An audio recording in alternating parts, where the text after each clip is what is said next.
¿No me estaban escuchando, muchachos? Creo que no. Yo estaba hablando solo. Pero bueno, muchachos, les damos la bienvenida a todos y a todas nuevamente a nuestro espacio de tutoría virtual y les agradecemos su atención y participación en el espacio, ¿vale? Les estaba comentando rápidamente que iniciamos de manera muy puntual todos los días. Les aconsejamos de que inicien bien juiciosos de 7 de la noche a 8 de la noche para que pues, puedan aprovechar el ejercicio que estamos haciendo con el profe Sergio y para continuar con el tema de matemática aplicada de equilibrio químico, que es un tema que la idea es que ustedes lo vayan practicando poco a poco porque son ejercicios que al menos a mí me pasa y es que se me olvidan cómo resolverlos porque no los practico. Entonces la idea es que tomen varios ejercicios y en la plataforma hay ejercicios que ustedes pueden realizar y también en la hoja de ruta, ¿vale? Hoy vamos a hacer un ejercicio diferente con respecto a los avisos parroquiales. Vamos a darlos al final, al finalizar la clase y le pedimos al profe que nos proporcione 5 minutos de la sesión al finalizar para poderles ayudar. ¿Listo, muchachos? No siendo más, pues ahora sí le damos la palabra al profe Sergio y iniciamos nuestra tutoría, ¿vale? Hola chicos, buenas noches para todos. Como siempre, sean bienvenidos a la clase de hoy. Como ayer me dijeron que me parecía un cassette, entonces no me voy a presentar hoy. No mentiras. Ya saben que mi nombre es Sergio Pardo, que soy su tutor, que les voy a estar acompañando el día de hoy y que vamos a estar pues haciendo el repaso de lo que hablábamos en la clase de ayer y que obviamente vamos a iniciar un nuevo tema el día de hoy cuando terminemos de hacer lo que nos quedó por ahí pendiente. ¿Listo?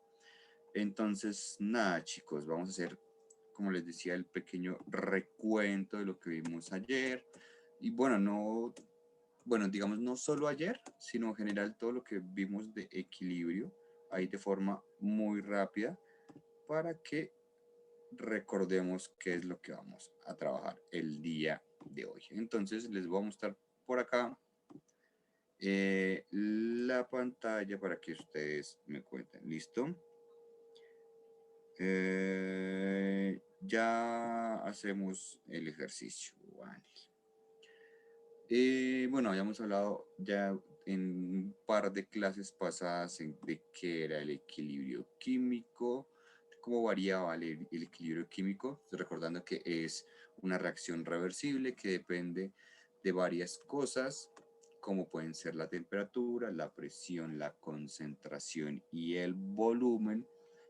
Más allá de esos, digamos que también mencionamos otros, como la presencia de luz, el estado de la materia, la superficie de contacto y todo eso, ¿cierto? Eso lo hablamos hace ya un par de sesiones.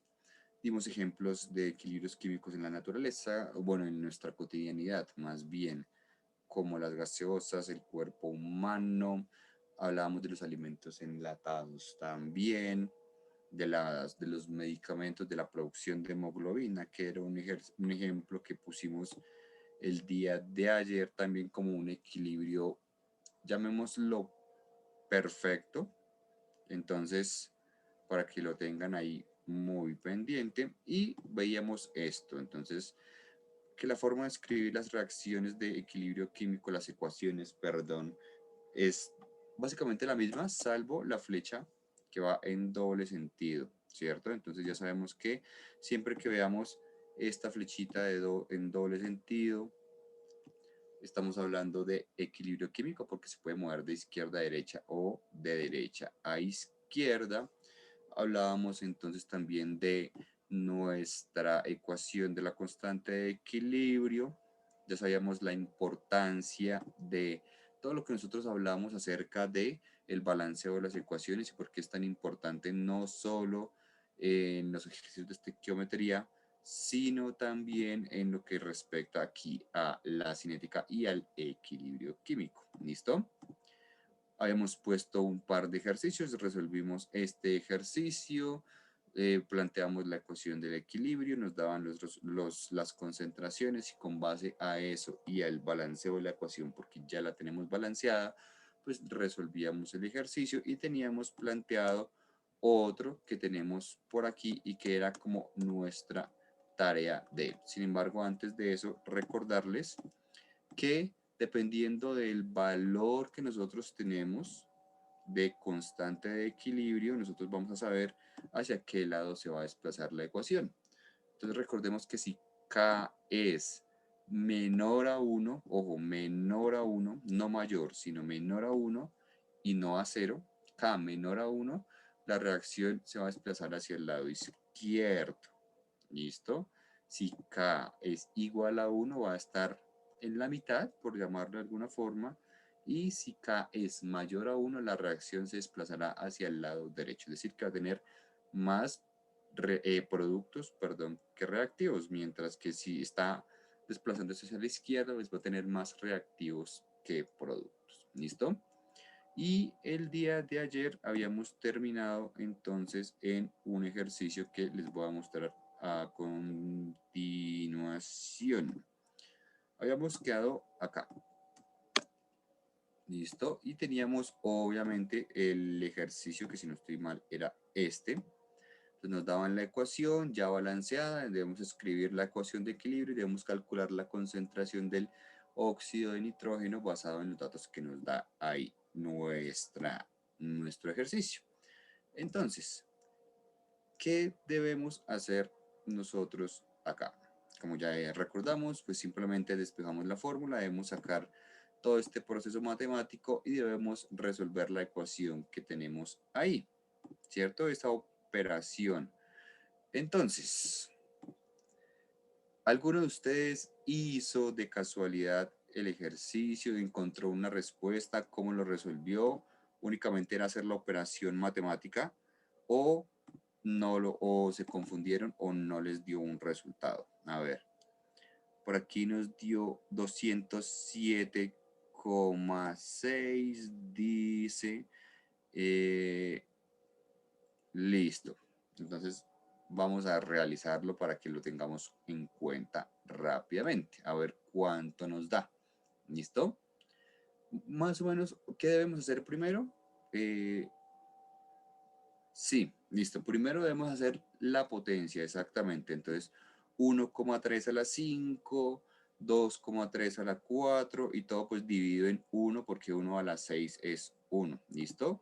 Entonces, si nosotros hacemos 1,3 elevado a la 5 nos va a dar lo siguiente. Es lo mismo que multiplicar 1,3 por 1,3 por 1,3 por 1,3 por 1,3. Ese resultado va a ser el que les voy a escribir aquí en este momento en la pantalla. Es decir, 3,71. ¿Listo? Entonces vamos a escribirlo por acá.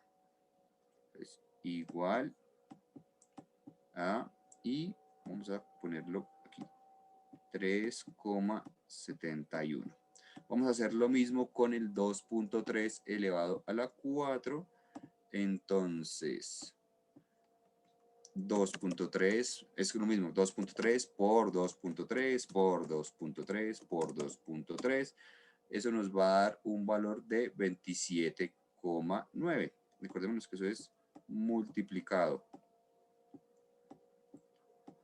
Y eso pues lo vamos a multiplicar nuevamente en el valor que teníamos ahí, que era un 2, ¿cierto? O sea, 2 por 27,9 por 3,71. ¿Listo?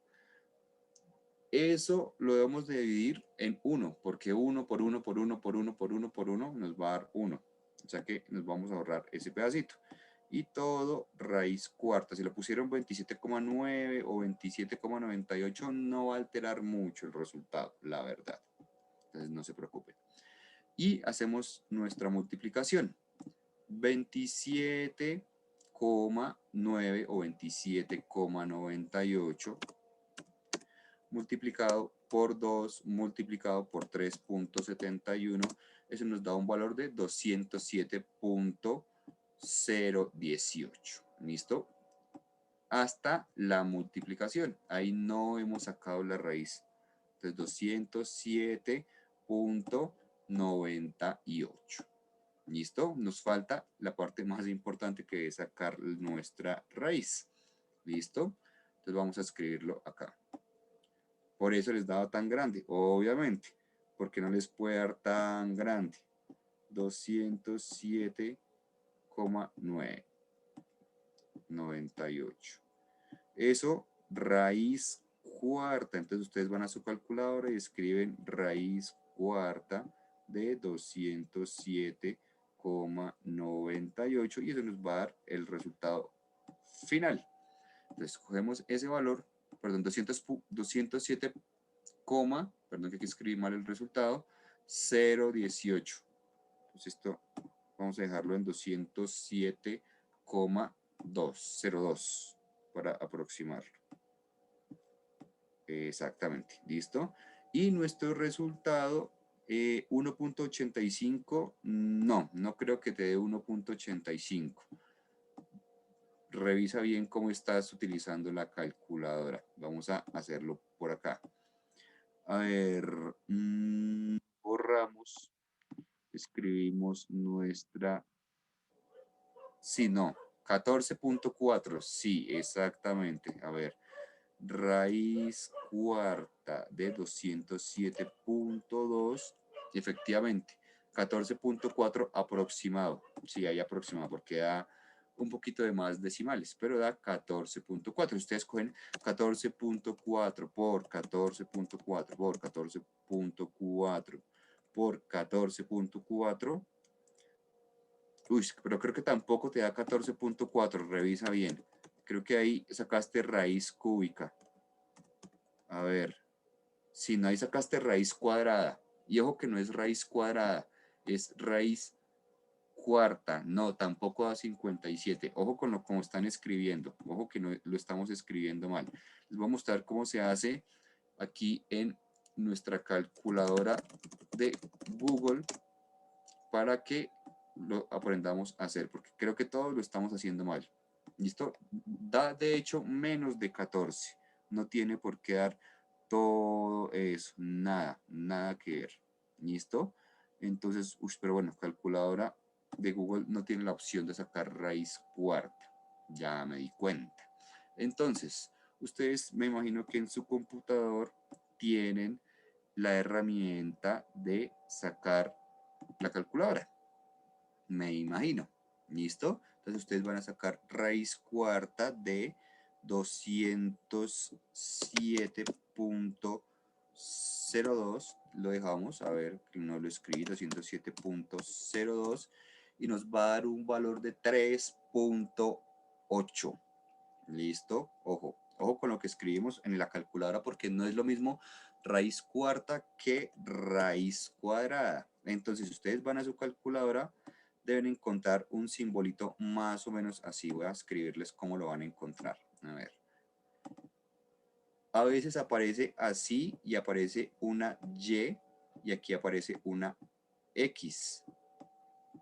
Así lo tienen que ver. Este es el símbolo que ustedes deben buscar para escribir en su calculadora cómo sacar la raíz cuarta. Si ustedes encuentran solo el siguiente, o sea, solo este, va a ser raíz cuadrada. Si ustedes encuentran solo este, va a ser raíz cúbica y no es lo mismo, ¿listo? Entonces, si ustedes cogen este valor que nos dio a nosotros, que es 3.8, entonces 3.8 por 3.8 por 3.8 por 3.8, se van a dar cuenta que nos da un valor como el que nosotros necesitábamos, era 207 o 208, listo, por ahí cercano a la aproximación. Les voy a mostrar aquí en la calculadora de Google cómo se hace o cómo se presenta, listo. Entonces miren acá, esta es nuestra calculadora no de Google, sino la que traen normalmente los computadores. Aquí este símbolo, miren, el mismo que yo les dibujé ahí, la raíz, arriba una Y y abajo una X. Siempre es así.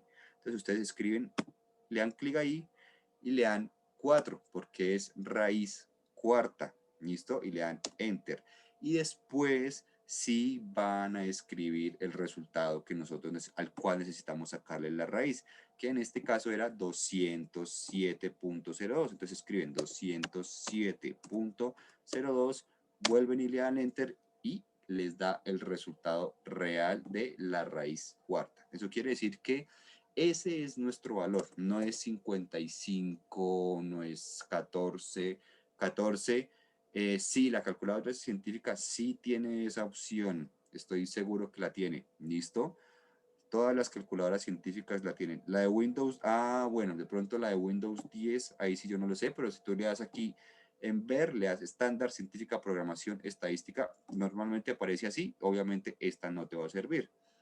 Pero si le das científica, te va a aparecer la opción. Si le das programador, pues ya te van a salir muchas más opciones.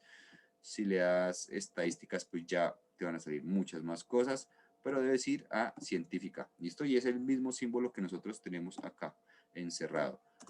Este que tenemos acá, este, ¿listo? Y escribimos en lugar de la Y, listo, vamos a escribirla nuevamente. Entonces vamos a ir, no sé si ahí están todos viendo la calculadora en este momento, ahí vamos a escribir nuevamente en nuestra calculadora qué es lo que vamos a hacer, ¿listo? Entonces, vamos a este símbolo que es la Y, o sea, el símbolo de raíz. Arriba tiene la letra Y y abajo tiene la letra X. Entonces le vamos a dar clic ahí. Listo. Le vamos a dar 4 y le vamos a dar Enter. Eso quiere decir que ya estamos tratando con raíz cuarta. ¿Listo? Y después escribimos nuevamente el valor 207.02 y le volvemos a dar Enter. De ahí nos aparece 3.79 y todos esos decimales. ¿Listo? Lo podríamos aproximar a 3.8 y ese vendría siendo nuestro resultado. ¿Listo? Nuestro valor de la concentración de NO. ¿Listo?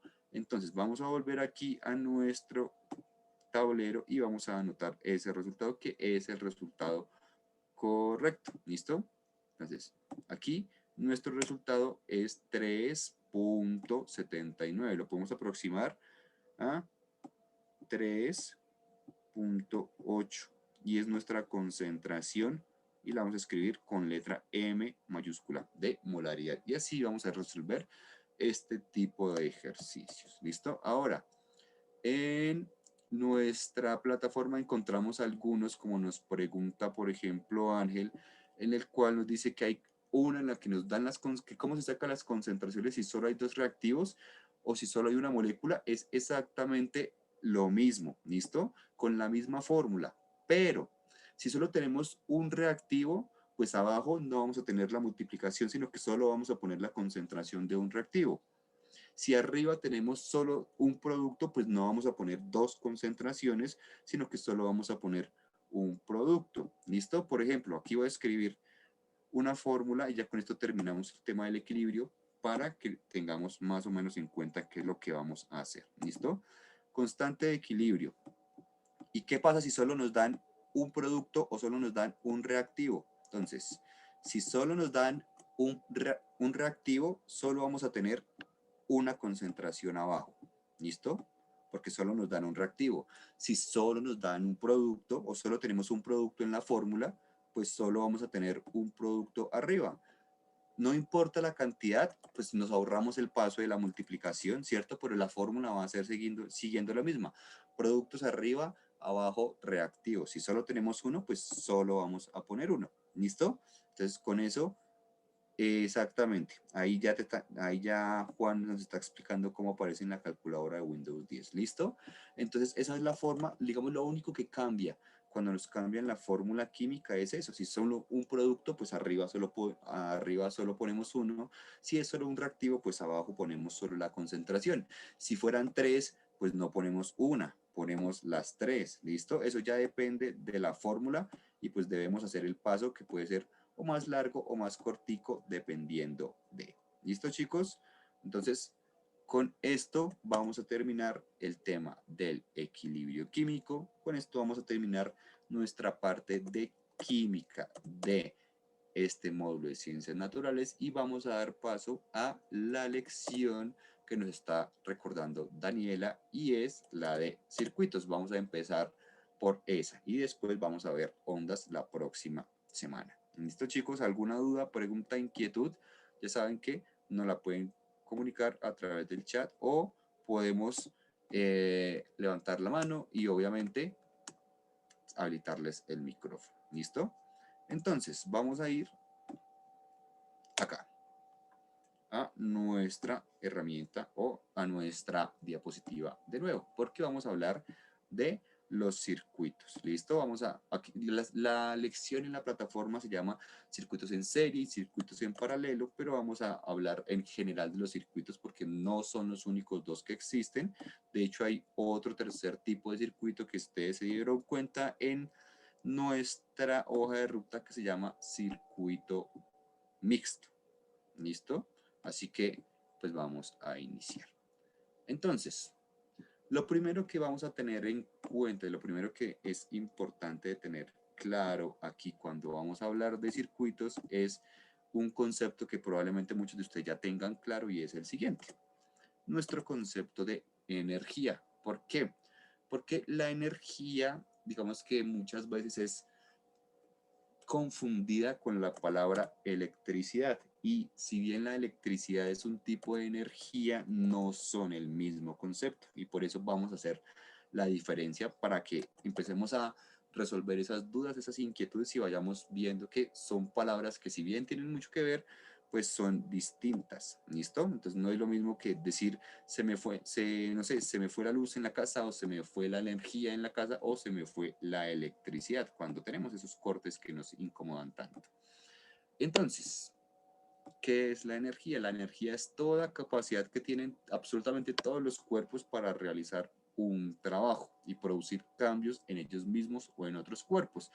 Es decir, cuando nosotros hablamos de energía en general y obviamente basados en las ciencias naturales, no estamos enfocándonos en, yo creo en las energías de las personas, no, sino que estamos hablando de la energía, en este caso, pues desde el ámbito de la física, ¿listo?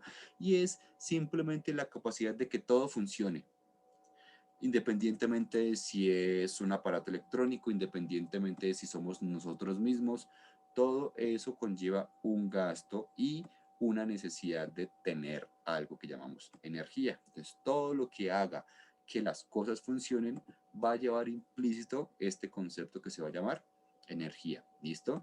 Vamos a necesitar energía para levantarnos de la cama, vamos a necesitar energía para levantar la cuchara, vamos a necesitar energía para asistir a clase, todo, absolutamente todo lo que nosotros hagamos va a ser parte de la energía. ¿Listo?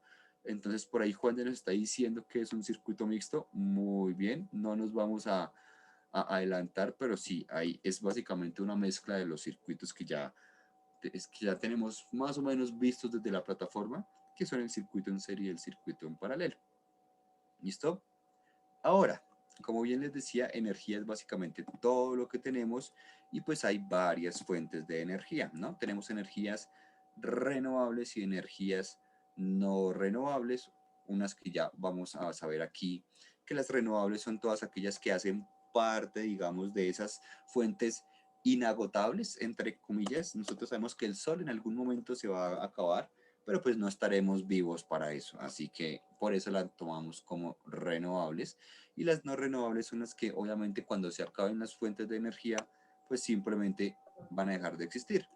Y por eso es que tenemos tantas crisis económicas si nos basamos o si nuestro modelo productivo se basa en energías no renovables, como el carbón, como el petróleo, como el gas natural.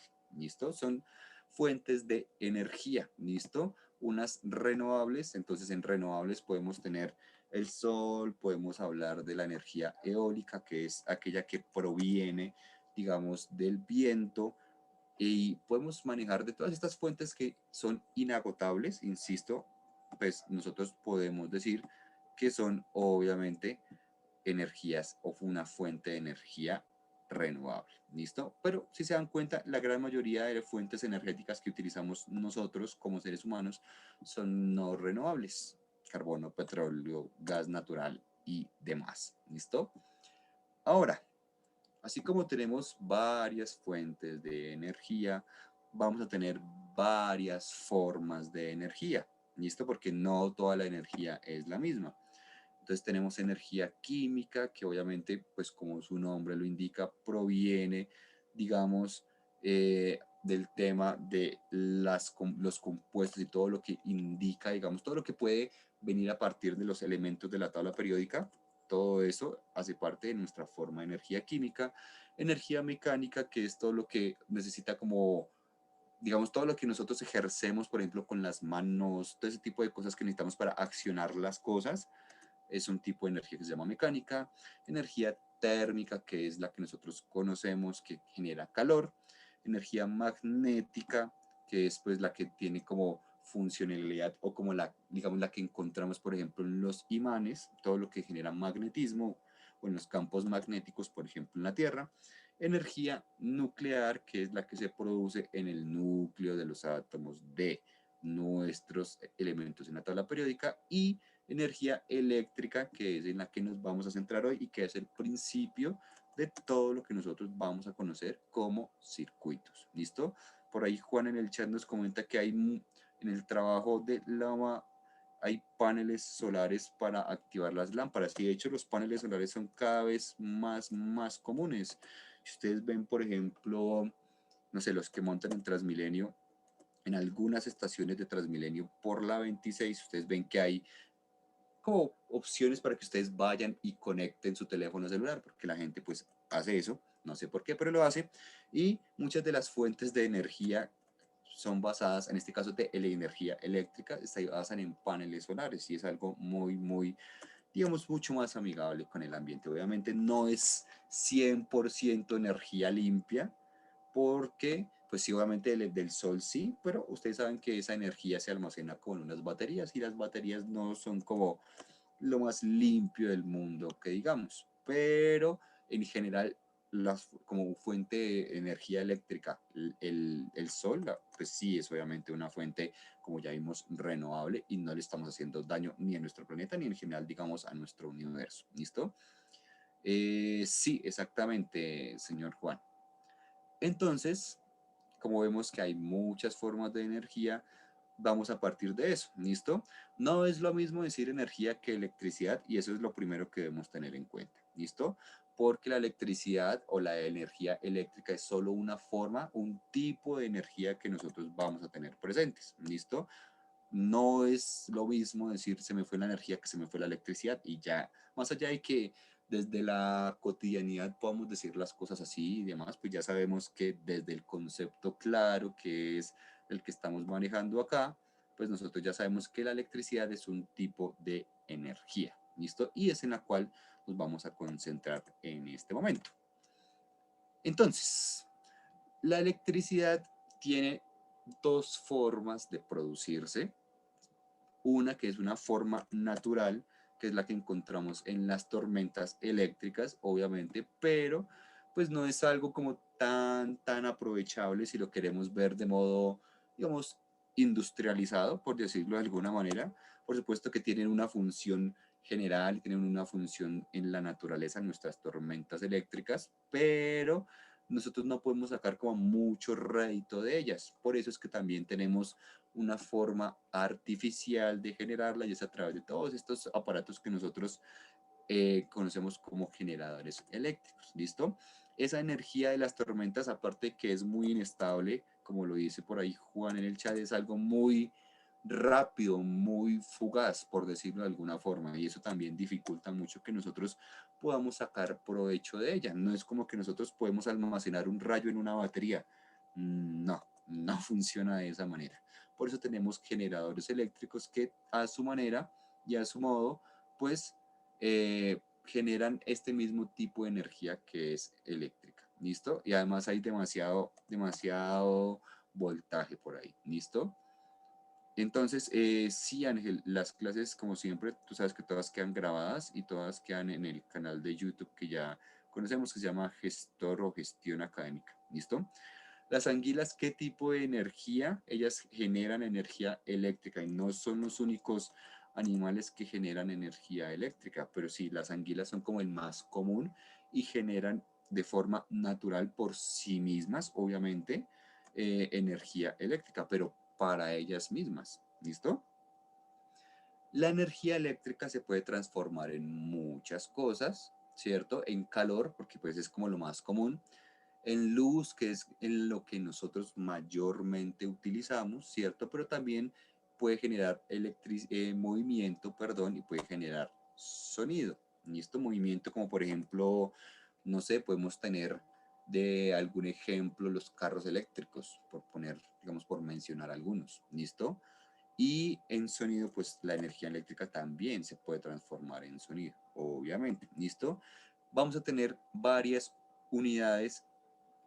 Perfecto, exacto, como el efecto del trueno y el rayo. Muy bien. La fuente como tal de energía es energía eléctrica, lo que nosotros vemos en el rayo, pero se transforma en sonido en lo que nosotros conocemos como trueno. Ese es el ejemplo más claro y más común y más fácil de entender cómo esa energía eléctrica se transforma en energía, en este caso, sonora. ¿Listo? Tenemos varias unidades que vamos a ir viendo qué significa cada una. Hablamos de voltaje, hablamos de resistencia, hablamos de intensidad, que eso ya va más relacionado con la corriente. Y pues tenemos varios tipos de, en este caso, de circuitos, que es en los que vamos a empezar a entrar. ¿Listo? Aquí tenemos serie y paralelo, pero ya sabemos que son circuitos en serie, circuitos en paralelo y circuitos mixtos. ¿Listo? Ahora, antes de ver qué es un circuito en serie, qué es un circuito en paralelo y qué es un circuito mixto, vamos a explicar primero qué significa esa palabrita circuito. Y obviamente circuito eléctrico, porque hay circuitos de todo tipo, como por ejemplo también existen los circuitos electrónicos, que la diferencia no es como la gran cosa, la verdad, pero pues podríamos diferenciarlos, ¿listo? Vamos a enfocarnos en el circuito eléctrico y es simplemente como una conexión, ¿cierto? De muchas cosas, de muchos artefactos que van a tener como función permitir que circule, pues por eso se llama circuito, una corriente eléctrica, ¿listo? La corriente eléctrica es, palabras más, palabras menos, un flujo de electrones, ¿listo? Nosotros sabemos que tenemos cargas eléctricas positivas, cargas eléctricas negativas y cargas eléctricas neutras en nuestros átomos, que los protones son cargas positivas, que los neutrones son cargas neutras o cero, sin carga, y que los electrones son cargas eléctricas negativas. Son esos electrones los que van a fluir a través de un circuito, ¿listo? Como forma de corriente eléctrica. Por lo tanto, nosotros cuando hablamos de un circuito es básicamente una serie de elementos interconectados que permiten el paso de los electrones por todos estos elementos que los componen, ¿listo? Entonces, tenemos un par de preguntas, bueno, un par de comentarios por acá. Juan nos dice que un rayo viaja a una velocidad de 115 millones de kilómetros por hora. La velocidad de la luz es de 300.000 kilómetros, pero por segundo, no por hora. ¿Listo? Y para tener en cuenta como ese dato. Y Angie nos dice que tiene una pregunta sobre la hoja de ruta. Entonces, Angie, ten la pregunta por ahí. Si quieres, ahorita que terminemos la explicación, antecitos de los avisos parroquiales que nos dice Andrés, respondemos preguntas de la hoja de ruta. ¿Listo? Dejamos un espacio ahí para responder las preguntas de la hoja de ruta porque ya sabemos que el lunes deben entregarla, entonces pues la idea es que no se vayan con preguntas ni con inquietudes de la hoja de ruta, ¿listo? Entonces tenla ahí, que no se te olvide y en 15 minutos la recuerdas y respondemos todo lo que tengan, digamos todas las preguntas que tengan ahí sobre el tema de las hojas de ruta, ¿listo? Entonces ahí ya hay varios, ya dijeron, David también nos cuenta que tiene una hoja de ruta, una pregunta de la hoja de ruta, entonces son las 7:35, a las 7:50 hacemos las preguntas de la hoja de ruta y luego hacemos nuestros avisos parroquiales, como siempre, ¿listo? Los rayos generan calor, se pueden, de hecho, muchos de los, no solo porque quema, sino por ejemplo, muchos de los rayos también pueden llegar a generar incendios, también por ese lado, entonces sí, son aproximadamente como tú dices, 30.000 grados Celsius o 30.000 grados centígrados, algo que nosotros probablemente ni siquiera tengamos la capacidad de imaginarnos cuánto calor puede llegar a producir, en este caso, un rayo. Sí, generan calor, generan movimiento, generan luz y generan la otra cosa que habíamos hablado, que era el sonido. ¿Listo? Calor, luz, movimiento y sonido. Todas esas son las formas en las cuales nosotros podemos hablar de que se transforma la energía eléctrica. En este caso, digamos, si nos centramos en el rayo, pues un rayo genera luz, obviamente, todos sabemos y todos vemos que un rayo es un rayo por la luz que genera, todos escuchamos que hay un rayo por el trueno que ya vimos, ya sabemos que genera el calor por las llamas, por el incendio, por las quemaduras, por la temperatura tan elevada, ¿cierto? Ustedes ya saben que cuando una persona muere por un rayo, muere electrocutada también, pero también obviamente por esa calcinación de las temperaturas elevadas. Y pues también hablamos del movimiento porque claramente nosotros vemos como un destello que hace parte de ese rayo. ¿Listo? Entonces, vamos a mencionar aquí las principales partes, digamos, lo que sí o sí debe tener un circuito para que funcione. ¿Listo? Lo esencial, siempre, siempre, siempre va a ser lo siguiente. Vamos a tener siempre cuando hablamos de circuitos tres partes fundamentales. ¿Listo? Un generador de electricidad, obviamente, porque pues si no tenemos la fuente, pues no va a fluir nada por el circuito, obviamente. Un conductor, es decir, algo que transporte de un punto al otro esta corriente eléctrica que estamos generando. Y algo que reciba, ¿listo? Generador, receptor y conductor. Siempre van a ser como las partes fundamentales. No son las únicas, por supuesto, pero son las necesarias para que un circuito siempre, siempre, siempre esté ahí muy, muy, muy presente. ¿Listo? Entonces, ¿qué otras partes podemos encontrar? Pues podemos encontrar, vamos a poner aquí algunos ejemplos primero, todo lo que es un generador, pues son lo que nosotros conocemos como baterías, las de los carros, las de los controles del televisor, las de, no sé, los aparatos electrónicos, pero también tenemos estos generadores de energía que muchas veces se utilizan en algunos municipios cuando no tienen como un sistema de electricidad muy idóneo, pues tenemos esos alternadores, esos generadores, sí señor David, los alternadores de los carros son generadores, muy bien, y que muchos de ellos funcionan como con un motor y el mismo motor es lo que hace que el movimiento del motor genere como la electricidad. Pero siempre los generadores de electricidad son como la parte principal y fundamental de nuestros circuitos. ¿Listo? Siempre. Los conductores pues van a ser mucho más fáciles. Todo lo que sea cable. Todo lo que sea cable es parte de un circuito eléctrico y es un conductor de electricidad. Generalmente todos los cables son metálicos porque pues son los mejores conductores de electricidad.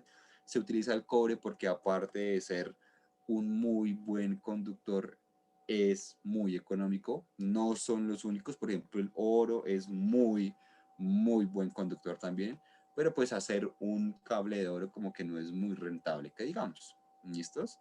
Entonces, pues para que lo tengamos ahí muy presente.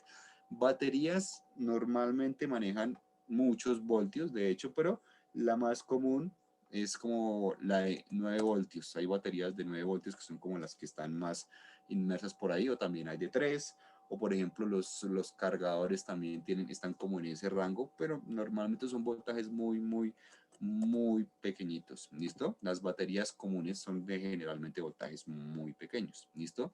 Las de los teléfonos también son de voltajes muy, muy, muy pequeños. Si nosotros, pues es que, a ver, anteriormente podíamos destapar los celulares y podríamos mirar, obviamente, el voltaje, ¿listo? Pero lo que pueden hacer ahora es ir al cargador del teléfono, darle como la vueltica, ellos tienen como una etiqueta y darse cuenta de cuánto es ese cargador. Normalmente es de 5 voltios, algunos, ¿listo? Entonces, ese tipo de cosas suceden. Ahora, ¿por qué nos pasan corrientazos a nosotros? Porque nosotros también nos podemos cargar eléctricamente, ¿listo? El cargador es de máximo 5 voltios y por ejemplo también lo pueden hacer digamos con el cargador del computador portátil, ustedes dan la vueltica y miran. Pero una batería por ejemplo de un celular está entre 3,7 y un poquito menos de 4 voltios, más o menos es la cantidad de voltaje que puede llegar a producir una batería. Es decir que nosotros electrocutados por una batería de celular no vamos a morir. ¿Listo? Pero si tenemos el riesgo, ustedes ya han visto muchos casos en los cuales esas pilas se inflan y se explotan y ahí sí ya pueden llegar a producir lesiones mucho más graves. Por ejemplo, las de un carro, Obviamente, pues no podemos comparar en tamaños un carro a un celular, pues la de los carros está por debajo de los 13 voltios, pero pues ya genera mucho más voltaje que una batería de un teléfono celular o de un aparato electrónico muy común. ¿Listo? Y receptores, pues vamos a tener todo lo que, digamos, el destino final, si lo queremos llamar de esa forma, de nuestros circuitos eléctricos, pues van a ser los receptores, los teléfonos celulares, los bombillos, todos nuestros aparatos electrónicos, el motor de un carro, todo lo que termine siendo, digamos, ese producto final, todo lo que se termine moviendo o sirviendo producto de la energía que está circulando a través de ese circuito, pues es lo que nosotros vamos a conocer como un receptor. ¿Listo? Sí, probablemente los voltajes que lleguen a generar valga la redundancia, a producir un generador de corriente, pues claramente va a ser mucho más elevado que lo de un carro o lo de una batería. Como en eso, claro que sí.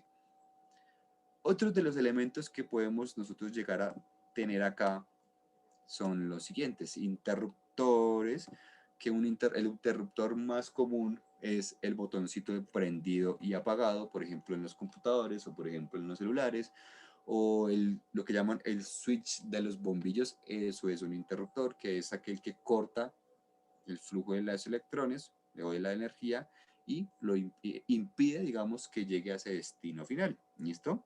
Entonces siempre pasa eso. En sí, la energía que carga, sí, acordémonos que es energía eléctrica. ¿Listo? Estamos hablando de energía eléctrica. En sí, la energía que manejan los electrodomésticos no es que la maneje, digamos, pero es necesario que esté presente para, digamos, que facilite o que funcionen nuestros productos. ¿Listo? Siempre, siempre, siempre, siempre va a ser así. También tenemos, por ejemplo, elementos de medición, el más común, por ejemplo, el contador de la luz en sus casas. Es el elemento de medición más común que hace parte del circuito eléctrico de las casas, ¿cierto? Las resistencias, que son aquellas que se encargan de regular el voltaje, digamos, minimizarlo para que no se dañen nuestros electrodomésticos. Por ejemplo, eso es algo muy común, o era algo muy común en los computadores anteriores, cuando utilizábamos algo que se llamaba un estabilizador o un regulador de voltaje. Eso también hace parte como elemento de medición o como resistencias y pues elementos de producción. ¿Listo?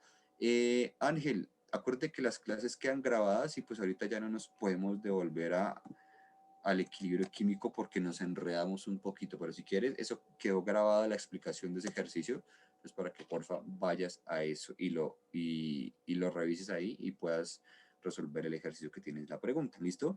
¿Utilizan cargas negativas o positivas o ambas? No. El flujo energía o de energía eléctrica siempre va a ser cargas negativas. Lo que pasa es que tenemos polo positivo y polo negativo. Eso siempre funciona. Siempre tenemos una pila con polo positivo, un polo negativo. Si ustedes ven, las baterías de los celulares tienen un polo positivo y un polo negativo. Lo mismo con todos los aparatos que nosotros conectamos van a tener un polo positivo y un polo negativo y uno que llaman polo a tierra, ¿cierto? Pero en sí, el flujo energético, el flujo de la corriente siempre va a ser una carga negativa, siempre van a ser electrones, ¿listo? Entonces, eso para que lo tengan ahí en cuenta. Hay elementos de medición que ustedes mismos pueden comprar. Si quieren medir, por ejemplo, el voltaje, pueden comprar algo que se llama un voltímetro, que son dos aparatos, dos agujitas, y ustedes conectan ahí y les da como la medición del voltaje. Si quieren medir la corriente, pueden conseguir uno que se llama amperímetro, que es más o menos el mismo proceso. ¿Listo? Entonces, Hermógenes, tienes la mano levantada. Ahí te vamos a habilitar el micrófono para que nos cuentes qué nos quieres decir. ¿Listo? Hola, Te profe. escuchamos. Hola. Tengo una pregunta. En este tipo de energía eléctrica, ¿qué función tiene un pararrayos, por ejemplo? No sé ahí cómo se puede, no sé, ahí cómo se funciona en ese tema. Listo. Entonces, ¿qué es un pararrayos? Empecemos por eso. Un pararrayos es como una de esas antenitas que ustedes ven en algunos edificios altos. Muchas veces los tenían, por ejemplo, o al menos en mi pueblo lo tenían puesto en como en la cúpula, en la parte más alta de una iglesia. Y el objetivo principal de los rayos, como bien dicen por ahí, es atraer los rayos de las tormentas, ¿listo? Y lo que hacen es, digamos, conducir la descarga eléctrica no hacia, digamos, hacia a los que están dentro de la iglesia o del edificio, sino que la construyen al suelo, digamos, la llevan al suelo, a la tierra. ¿Listo? Esa es la función de un pararrayos, como absorber esa descarga eléctrica y llevarla al suelo. Ese es como el funcionamiento que ellos tienen. Digamos que no es como un imán, no lo veamos de esa manera, no funciona tanto como un imán, pero el principio pues sí es más o menos parecido. Entonces atrae esta tormenta, estos rayos que pueden a veces, pues como ya vemos, ser muy perjudiciales, pueden causar muchas cosas, es básicamente enfocado en ese material metálico, como bien nos dice Ángel, o sea, todos los pararrayos son metálicos, y por ejemplo, no es para asustarlos, obviamente, pero no sé si muchos de ustedes han visto en las caricaturas que muchas sombrillas bajo una tormenta eléctrica pueden servir como pararrayos, y también, pues, obviamente es exagerado, pero puede llegar a suceder. Entonces lo que hacen ellos es simplemente absorber esa descarga eléctrica y transmitirla directamente al suelo para que en el suelo pues ya digamos que se merme un poquito todo lo que puede llegar a causar todas las consecuencias que puede traer, en este caso, una tormenta eléctrica. ¿Listo? Por ejemplo, Juan nos dice que a él casi le cae un rayo, pero que un pararrayo en la empresa le sirvió y le ayudó para que no le cayera. Por eso también cuando ustedes dicen o cuando está lloviendo muy fuerte, las mamás le dicen a uno como no se resguarde debajo de los árboles, porque los árboles también pueden funcionar, entre comillas, como un pararrayos. Entonces hay que tener mucho cuidado. Por ejemplo, bajo una tormenta eléctrica no se puede ir hablando por celular, más allá de que el celular se moje y demás, pues obviamente eso genera muchos peligros. ¿Listo? Es para que lo tengan ahí muy en cuenta. Miren, por ahí aparecen casos. Ángel nos cuenta que se le explotó un cargador y puede pasar mucho ese tipo de cosas. David nos comenta el tema del fuselaje, que funciona en los aviones como si fuera un pararrayos. Entonces, para que las tormentas eléctricas obviamente no peguen directamente en los aviones, y pues una tormenta eléctrica en un avión no creo que sea una experiencia muy bonita que digamos. ¿Listo? Por eso muchas personas también cuando llueve muy duro y cuando hay tormenta eléctrica desconectan los aparatos electrónicos, como que hay el televisor. Eso es algo que ya últimamente no se ve, o pues no se tiene como esa costumbre, pero antaño, diría mi abuelita, era algo que siempre hacían. Empezaba a llover muy duro y apague el computador que está lloviendo duro, mire que está tronando, apague el televisor, porque ese tipo de cosas pueden llegar a suceder. ¿Listo? Es verdad que uno no puede estar con los pies descalzos. Es más fácil que tú puedas recibir un corrientazo, por llamarlo de esa manera, con los pies descalzos. Sí, obviamente, porque generalmente los zapatos, las suelas son de caucho y los cauchos son aislantes. Y si tú andas por ahí sin zapatos, pues bajo una tormenta eléctrica, no significa que el riesgo sea 100%, no es que sí o sí te va a pasar, pero aumenta la probabilidad. Obviamente eso sí puede suceder, ¿listo? Entonces, digamos que la función de los zapatos también en una tormenta eléctrica puede ser esa, la de ser aislante la electricidad, porque el caucho pues es aislante, ¿listo? Menos mal que le hacían casos a sus mamás y a sus abuelitas, porque si no, pues quién sabe qué hubiera pasado por andar ahí correteando descalzos a las gallinas o a los perritos en una tormenta eléctrica. No es un buen plan, se los garantizo. ¿Listo? Entonces, antes de ir a nuestras preguntas de la hoja de ruta y demás, vamos a ver más o menos así como para que ustedes de forma muy rápida puedan resolver el tema del punto de la hoja de ruta de los circuitos. ¿Listo? Entonces tenemos los tipos de circuito, ¿cierto? Un circuito en serie que tiene un único sentido, vamos a verlo de esa manera, un único sentido, un único flujo de energía, arranca en un punto, termina en el otro, sin tener es como un segmento lineal, una sola vía. Perfecto, Ángela, sí lo podemos ver. Solo hay un caminito, no hay más caminitos. Eso es un circuito en serie. Más allá de cómo lo dibujemos, si tú solo puedes recorrer el circuito por una única línea, eso es un circuito en serie. Mientras tanto, un circuito en paralelo es uno que tiene varias vías o varios caminitos. ¿Listo? Aquí ya vemos que un circuito en paralelo pues tiene 2 y hasta 3 y puede tener incluso más.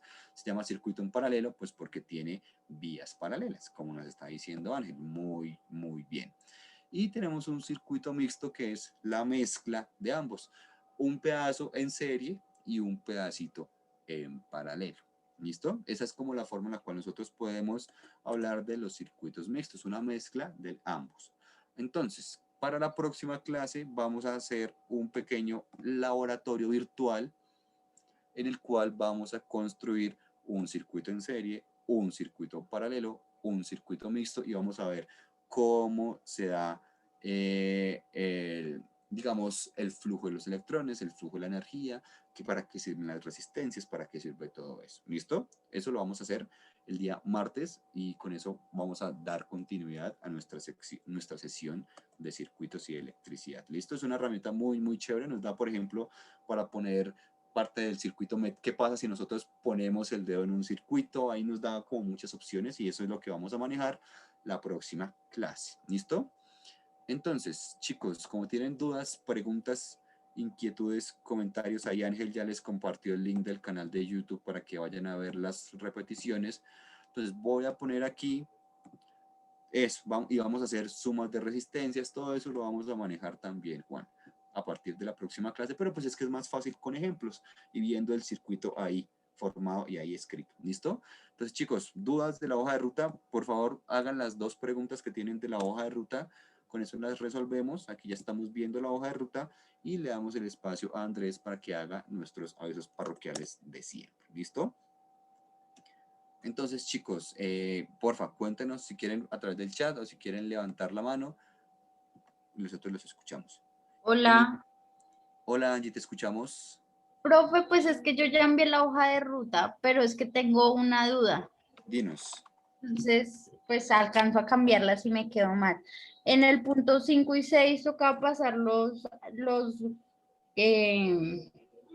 a Kelvin.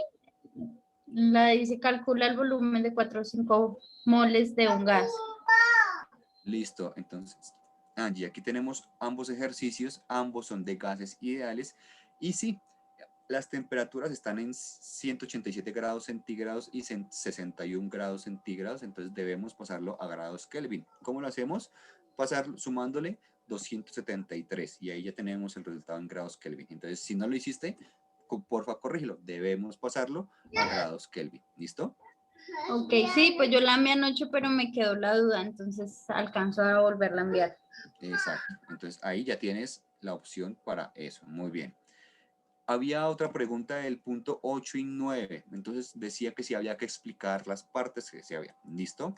El punto 8 dice lo siguiente. A partir del siguiente esquema, señala cuáles son las partes y los parámetros de una onda. No hay que explicar nada. Simplemente si ven, hay 1, 2, 3, 4 cuadritos. Ustedes escriben en esos 4 cuadritos las partes de una onda. Y ya, no hay que ponerse a explicar nada, no hay que ponerse a sustentar, a justificar por qué esto se llama esto, por qué esto. No. ¿Listo? No hay necesidad de que pongan nada de eso. ¿Listo? Y en el punto 9 es exactamente lo mismo. En los siguientes esquemas, o a partir de los siguientes esquemas, nombrar cuál es corresponde al fenómeno de reflexión, cuál es el fenómeno de refracción y cuál es el fenómeno de difracción. ¿Listo? No deben explicar por qué es reflexión, por qué es refracción, por qué es difracción. No. No hay necesidad de que lo pongan, ¿listo? No hay necesidad, se lo ponen. Si debajo de tú crees que esta es reflexión, escribes reflexión y ya, solo nombrarlos y listo, no es más. Cuando nosotros les pedimos que hayan o que expliquen algo, ahí les dice, por ejemplo, en el punto número 7, de los siguientes circuitos, cuál es en serie, cuál es en paralelo, cuál es en mixto, justifica tu respuesta. Ahí, si tú debes poner cuál es en serie, cuál es en paralelo, cuál es en mixto, si se dan cuenta, les puse exactamente los mismos circuitos que les acabé de mostrar en la diapositiva para ver si estaban pendientes o no estaban pendientes de la clase. Y ahí sí ya ustedes dicen, este es en serie por tal cosa, este es en paralelo por tal cosa, este es mixto por tal cosa. ¿Listo? Pero no hay necesidad de explicar en el 8 y en el 9, no. Pero en el 7, sí. ¿Listo? Chicos, ¿alguna otra pregunta? o le damos entonces el espacio a Andrés para que, porfa, nos cuente nuestros avisos del día de hoy. ¿Longitud y amplitud son diferentes? Sí, son diferentes, Ángel. Longitud y amplitud son diferentes. ¿Listo? Entonces, si no hay más preguntas, Andrés, entonces ahí voy a dejar de compartir la pantalla para que nos cuentes. Bueno, chicos, sí, pues rápidamente les quería compartir aquí rápidamente la presentación que tenemos. La idea, muchachos, de los avisos parroquiales de finalizar es poder resolver, poderles aclarar pues, los objetivos del módulo, ¿cierto? Ya que pues, la próxima semana termina nuestro módulo de ciencias naturales y tenemos una fecha importantísima que es la entrega de hoja de ruta, ¿vale? Entonces, denme un momento, ya les comparto la información porque digamos que va a ser importantísima para el término de nuestro módulo. Vale, muchachos, les voy a compartir pantalla y les cuento rápidamente. Sabemos que nuestro módulo de ciencias naturales, nuestro módulo en curso de ciclo 6 es ciencias naturales, de 7 a 8 de la noche, de martes a viernes, compartimos con nuestro profe Sergio para disfrutar, participar, debatir en nuestra tutoría virtual sobre los temas relacionados en las ciencias naturales. Para hoy teníamos equilibrio químico, los desarrollos de los ejercicios y ya comenzaríamos con el tema que nos atañe relacionado a circuitos en serie y en paralelo, que es el tema que vamos a ver la próxima semana, y vamos a pasar al tema del concepto de onda, bueno, temas relacionados a los que, dependiendo de las consideraciones del profe Sergio, pues vamos a ir avanzando en ellos, ¿vale? Importante, muchachos, importante la siguiente información que les voy a proporcionar acá, y es que esta semana, como ustedes saben, teníamos el objetivo de llegar o de relacionar esta información, ¿cierto? Ustedes ven aquí, muchachos, que les voy a señalar, porque la idea era llegar al 75% de nuestro progreso, ¿vale? De nuestro progreso. Y lo voy a dejar hasta ahí. ¿Por qué? Llegar al 75% de progreso en plataforma nos va a ayudar a conseguir un IGA, un índice global de aprendizaje, ¿cierto? Superior al 80%, ¿vale? Eso, digamos, si ustedes consiguieron eso, la idea es que ustedes pues obtengan un 80% de índice global de aprendizaje. ¿Cómo lo pueden conseguir también, muchachos? Primero, desarrollando las lecciones que tenemos hasta el momento, que terminaríamos con fenómenos ondulatorios, reflexión y refracción, y pues obteniendo buenas notas con respecto a las evaluaciones y los entrenamientos. ¿Listo? Saben que si ustedes les quedó mal alguna evaluación, alguna pregunta de alguna evaluación, la idea es que ustedes la puedan resolver en este espacio de tutoría. Por eso la importancia de participar en este espacio. ¿Listo, chicos? Entonces, bueno, eso por un lado. La idea, muchachos, es que eso de plataforma se relacione luego con la fecha que ustedes ya conocen, que nosotros relacionamos con hoja de ruta, que está para el próximo lunes 15 de febrero. Es decir, deben entregar la hoja de ruta el próximo lunes antes de las 12 de la noche. Aquellas personas que no lo pueden entregar por diversos motivos, salud, trabajo, disponibilidad de tiempo, por diversos motivos, escríbanme a mi correo andres.suarez@cuepa.edu.co para poderles colaborar con con alguna información, con un plazo que posiblemente pues les pueda ayudar a poder resolverlas. ¿Por qué, muchachos, es tan importante esta información? Porque hablamos del 50% de la nota. La hoja de ruta es el 50% de la nota y la plataforma es el otro 50%. Esas dos notas se promedian y se obtiene en ese sentido lo que nosotros conocemos como cuepas y la nota final, ¿vale? Entonces, muchachos, confiamos en que ustedes lo desarrollen y puedan conseguir ese objetivo también. Entonces, son esos dos objetivos que les señalo así de grosso modo para que no nos desubiquemos. ¿Listo? La próxima semana, muchachos, estamos organizando todo lo relacionado a la información de servicio social e IFEX. La idea es que lo tengamos en cuenta para la próxima semana para que no haya ninguna duda al respecto. Como les digo, vamos a esperar la información oficial porque no podemos dar una información que no esté sujeta a una circular o una información de parte del IFEX, que sea a través de un video, etcétera. ¿Listo? Para eso vamos a poder aprovechar el espacio de monitoría que vamos a tener de 5, como les voy a señalar a continuación, de 5, perdón, de 5 no, así, sí, sí, de 5 de la tarde a 8 de la noche, ¿cierto? Y ahí vamos a poder resolver dudas que tengan sobre la hoja de ruta también y obviamente pues preguntas relacionadas con el proceso. ¿Listo? Por último, muchachos, los invitamos a el espacio de taller de formación. Este espacio de taller de formación es muy importante para nosotros porque nos permite fortalecer habilidades blandas relacionadas con el mundo cotidiano, con el mundo real, por así decirlo. Vamos a hablar sobre identidades digitales y vamos a estar con nuestra monitora Valentina Hernández y nuestra tallerista Marvel pues, para hablar sobre este tema tan importante. No siendo más, muchachos, pues esa era la información que yo quería proporcionarles y la idea es que si tienen dudas, pues me las hagan llegar a través de la plataforma, del correo electrónico, perdón.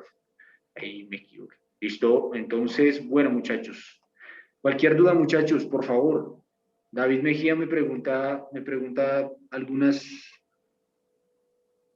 Sí, por favor, muchachos. Contáctenme a través del correo si tienen alguna duda. Yo mañana voy a estar trabajando hasta las 12 de la tarde. Vamos a estar a su disposición. Entonces, les pedimos, por favor, que nos escriban el correo nuevamente. Este espacio es para resolver dudas, etcétera. Los exámenes se pueden repetir, sí se pueden repetir, pero escríbanme a través del correo y ahí estaré pendiente, ¿vale? Muchas gracias, profe, y a todos ustedes, muchachos, por su participación. Un gusto contar con ustedes y nos vemos el próximo lunes. Entonces, profe, no sé si quieras decir algo más. No, pues nos vemos el martes. Cualquier cosa que tengan con la hoja de ruta, pues yo como siempre hago una retroalimentación para que ustedes sepan más o menos cómo la pueden ver y pues su calificación la van a ver tanto en el gestor de proyectos como en las lecciones de cada una de sus plataformas. ¿Listo? Entonces para que estén pendientes de eso. Y pues no siendo más, chicos, pues que tengan una feliz noche, que descansen. Nos vemos el martes para continuar con nuestra sección de circuitos. ¿Listo? Chao. Muchas gracias.